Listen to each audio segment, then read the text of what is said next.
Well, I've been busy. I made a few things, and I actually went to what I would consider an estate sale, even though the person selling the stuff was not related to the guy who passed away. He was selling stuff by the pound. I tried to give him a little education on what he actually had, but gave me a real good deal on some cool stuff. First thing of which, something I have been wanting for a really long time, ever since I got my well saw and started spending $35 a blade.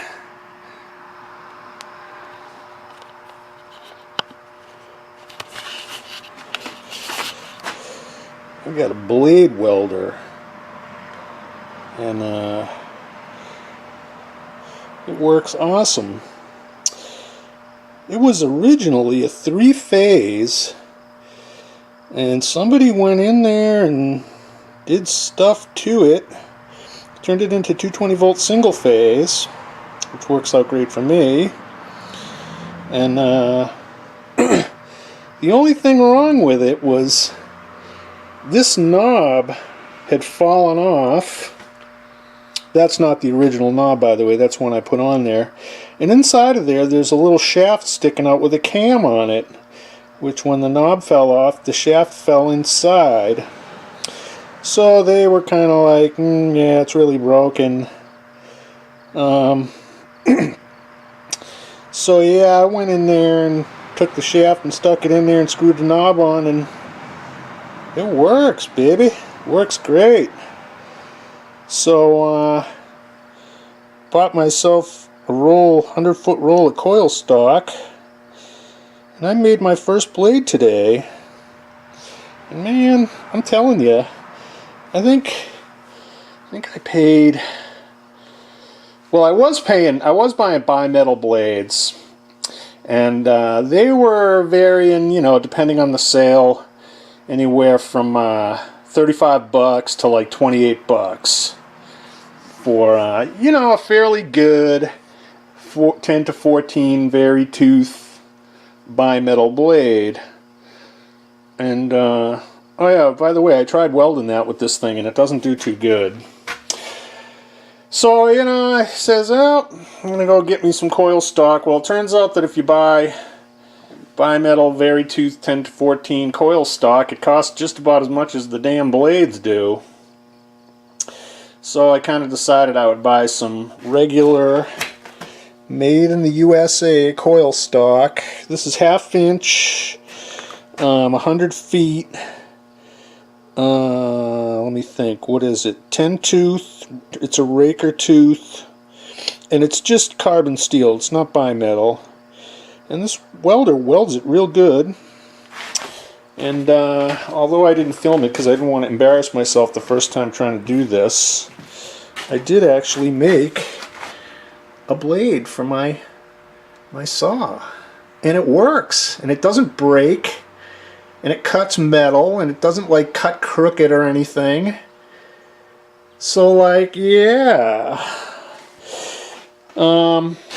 I really can't estimate what I paid for this thing because I basically dropped about $300 on a whole lot of stuff, and this was part of it. I mean, still, if I paid $300 just for this welder, I'd be happy, because I looked online, and although this isn't a brand name, it doesn't have any names on it or anything, so I suspect it's some kind of Asian version. It works good. And what I found is, the blade welders online are like $2,000. So, can't complain about that. And I can make blades now for about $7 or $8 a piece. So yeah, I'm pretty happy. This is a 100-foot roll. It cost, what was it? It was on sale. I got it on a 20% sale. I think it was $73, and then it was marked down, whatever 20% off of that is, $60 or whatever. And there's enough on here. My saw's 7 foot 9.5, so there's enough on here for over 10 blades. So, you know, we're down in the $6-7 range for blades now. So I'm happy with that. We'll just have to see how the blades hold up. You know, I would hate to have to go to bimetal, but you know, hey, I'm happy with that. Let's see, what else did we get in that sale? That sale got me a bunch of taper drills. These are the duplicates of what I had, or what I bought. They're all Morse 2 taper shank drills, and they go from like 3/8 up to like maybe 1 inch. So I got some duplicates, but I took all the good ones, you know, the best ones I had. The tapers weren't too bad. I had to stone down a few of them. Then I ran them through my my drill doctor, put all nice cutting edges on them, and yeah, they work out great in my lathe, which also has a Morse 2 taper in it. So, you know, it's another option for me. Finished my shop press. This thing works great. Painted it up, you know, cleaned it up, mounted it, bolted it to the floor, and yeah, I'm real happy with this thing too. This is a 2-inch diameter piece of pre-hardened 4140. I just happen to have laying around from my ER32 tailstock collet build, and I figured, yeah, I'll just weld that thing on the bottom there. It makes a pretty good ram.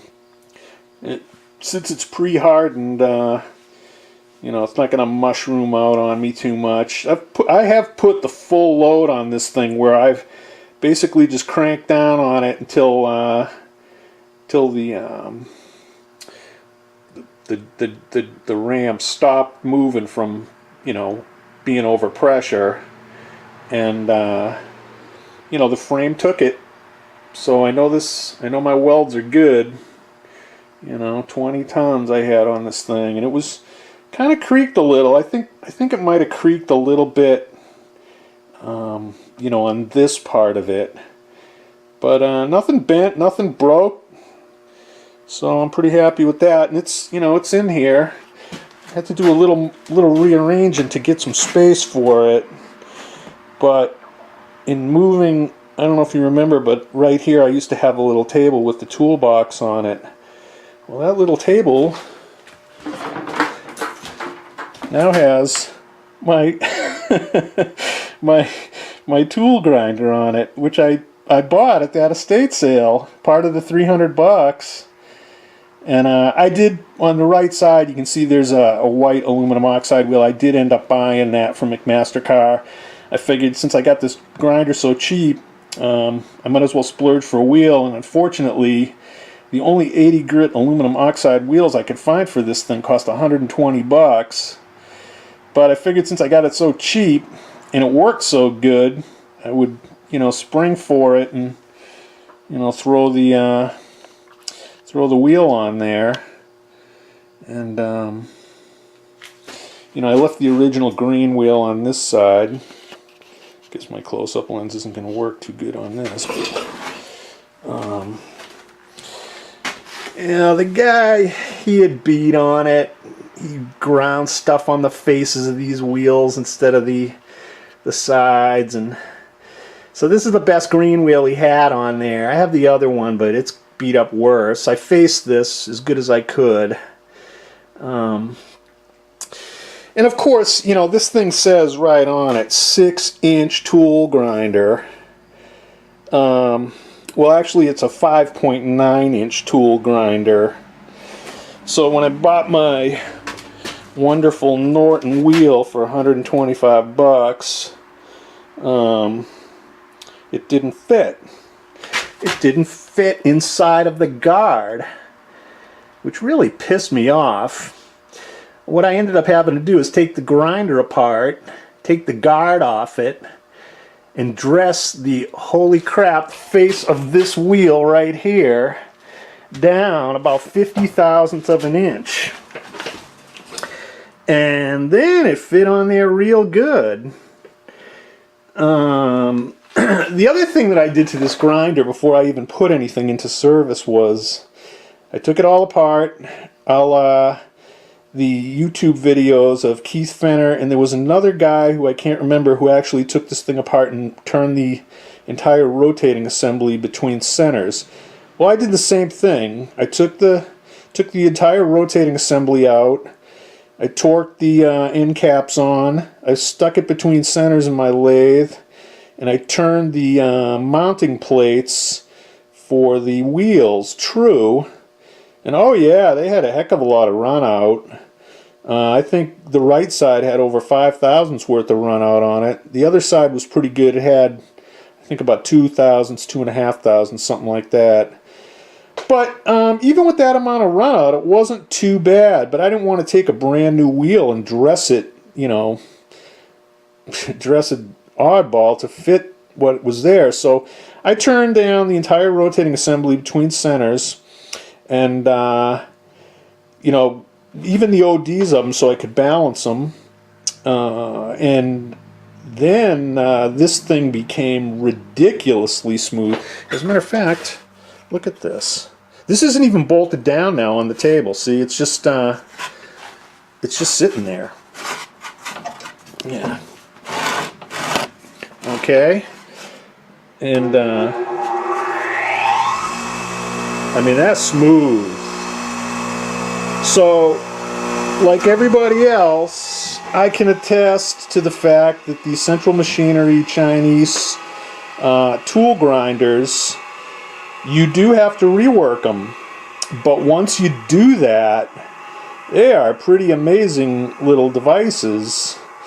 Now, I did order a diamond dresser for this thing from Enco, and it came. What I bought was a 6-inch long, 1/2-inch diameter single point dresser with a 1-carat diamond in it. And you have to mount those in a holder. Well, the holder for that diamond thing that I found that fits this grinder is like $150. So I just bought the diamond point itself, which was $28, and then marked down by 20% on that sale. And what I'm going to do in an upcoming video is make a holder for it that fits in this this miter slot, because I didn't get the cups, I didn't get the miter tool with this, and when I got this, these tables were really rusty. So you know, I had to whip out the Scotch-Brite and the whey oil and just basically rub on these things for a couple of hours to get them looking like this. So anyways, I'm going to build up a phono, I think they call that thing a phono dresser or something. It's phono style dresser. And what I'm going to do is, you know, mount that thing in there at the correct angle. You have to have it like at a 15 or 20 degree angle to the face so it doesn't like chatter and tear the diamond up. But that's going to be an upcoming project. This wheel has not been dressed. I basically just, you know, I dressed the OD of it by hand with one of these sticks, and basically just held it up here, because you know, you don't really grind on the outside face of this. This is just, I did this for clearance. You grind on this surface, and I'm not going to touch that surface with this stick. I'm going to you know, make a holder and mount the diamond in here, and so I can get a real true face on this. So yeah, I'm not gonna mess with that too much. I mean, there's not too much run out on it anyways, but you know, it will allow me to get the table a little closer to the wheel, you know, if I dress it. So yeah, got that. Let's see, what other goodies did we get? We got a big, huge pile of ground flat 01 tool steel. And I mean, there must be like 30 or 40 pieces in here of different, they're all 18-inch length. they're all wrapped in this protective anti-corrosive stuff, and it's nice stuff. There's just a pile of it sitting there, and he's, yeah, throw it in there, take it. So I did.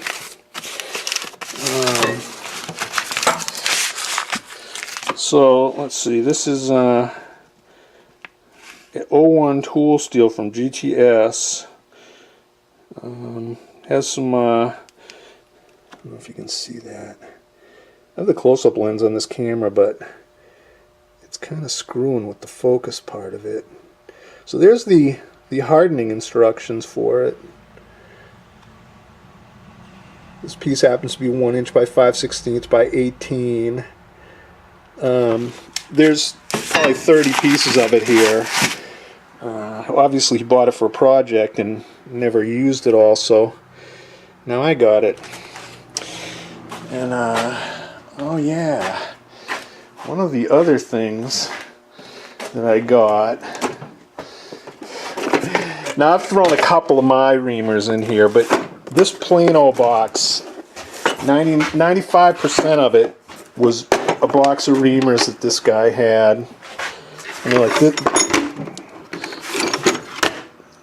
this one is mine, this one is mine, this red tube is mine. The rest of it is all stuff that is in this box, and I just picked it up. I mean, there's a ton of reamers in here, all different sizes, undersized, oversized. It's got all sorts of stuff in here. It's got tapered reamers, it's got spiral reamers. So needless to say, Joe picked it up.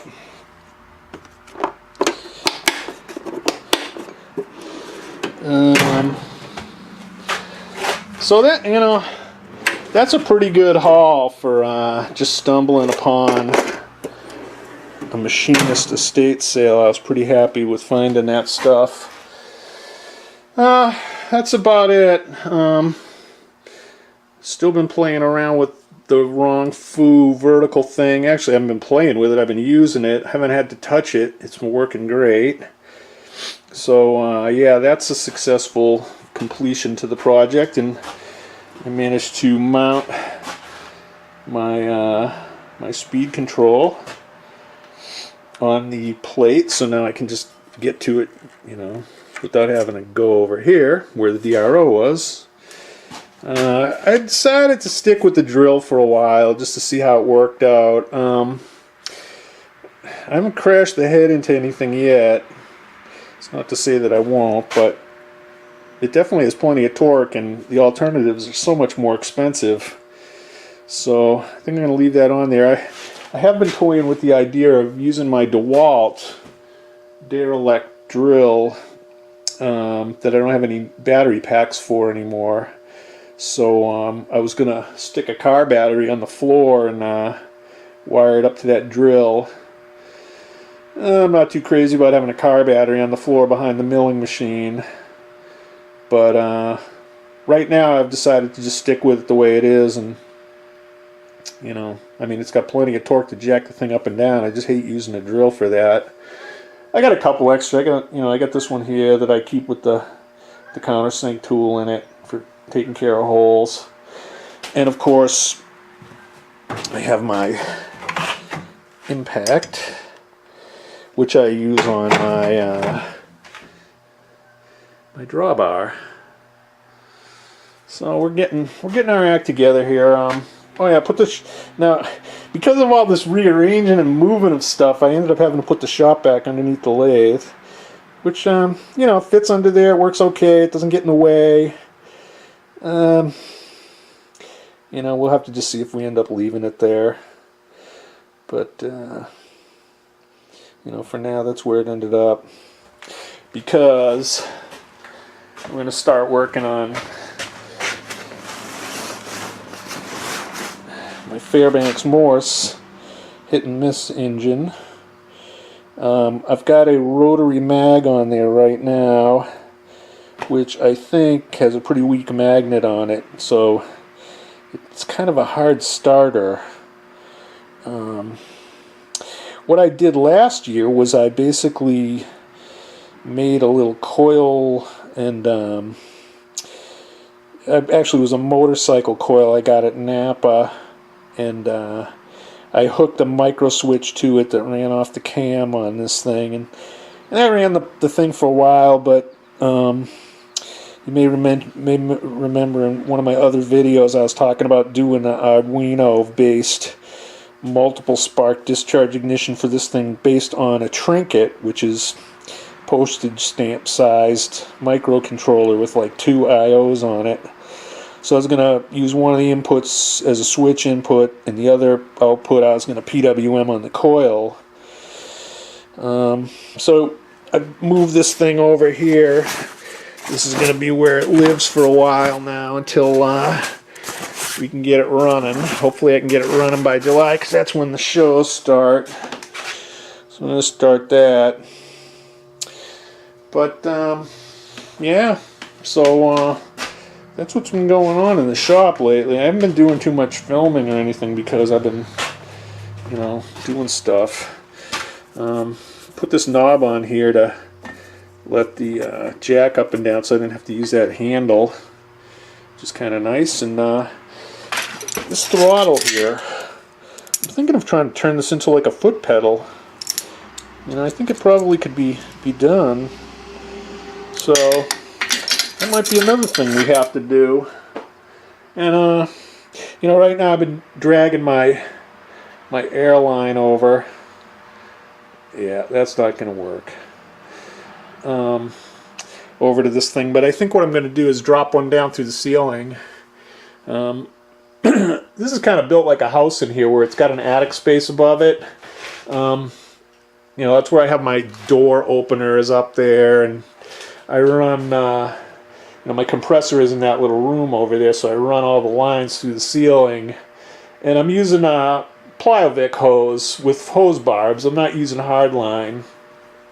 So it's real easy to just cut the hose, put a T in there, and then drill a hole through the ceiling and drop the line down. So, hopefully before it gets to be 1,000,000 degrees up there in the attic, I'll climb up there and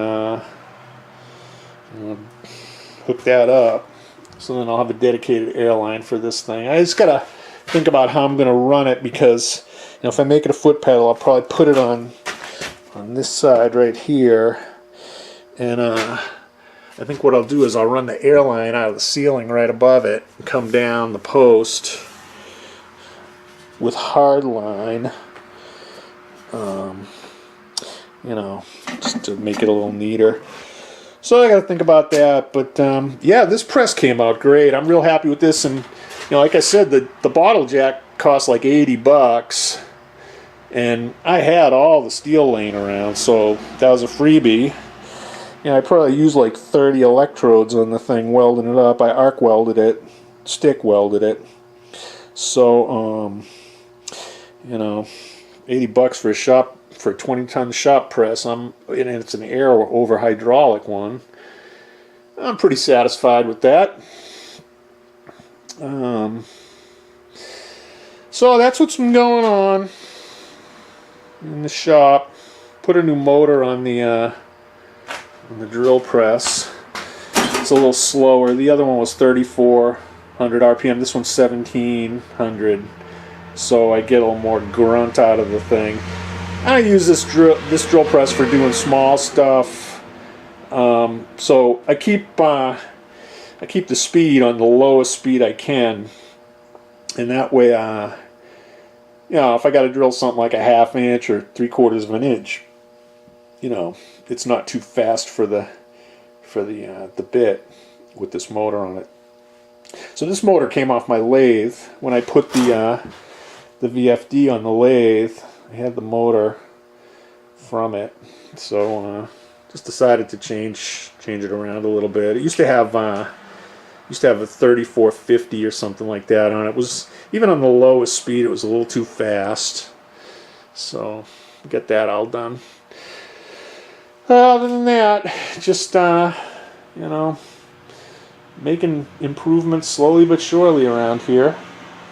Got my Got my ventilation thing, this fume extractor thing that I made. This works real good. I'm real happy with that. Like yesterday when I was making the adapter for the knob here, I was turning some steel and all the smoke was going out the window, and if you looked out the window you'd think the place was on fire with all the fumes coming off of the output of the suck pump. But you know, I wasn't breathing them, so I'm pretty happy with that. So yep, that's about it. Gonna put a wrap on this video. Unfortunately now, my next task is gonna be more wood cutting. I did a bunch of it today, but now I gotta split all this stuff. I'm way behind this year. By this time last year I had 7 cords on the ground. I doubt this is 3 here. So, yep. It's never ending. Never ending, I'm telling you people.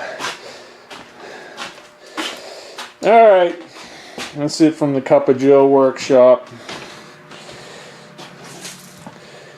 The list is, oh yeah, that knob. This knob here came off of something in my house. I didn't have a knob, but I wanted to put the thing together. Like I say, if you don't have the knob on there, the shaft falls inside, so I stuck this control knob on there. It works, but I want to put it back on the antenna tuner. So what I'm going to do is I'm going to make a knob in here for this thing. I'll probably make a pointer knob, not a round one like this. But yeah, that's what welder knob means, and the airline is for the press. And the press is done, so bye. All right, people, that's it from here. I'm done rambling. Have a good one.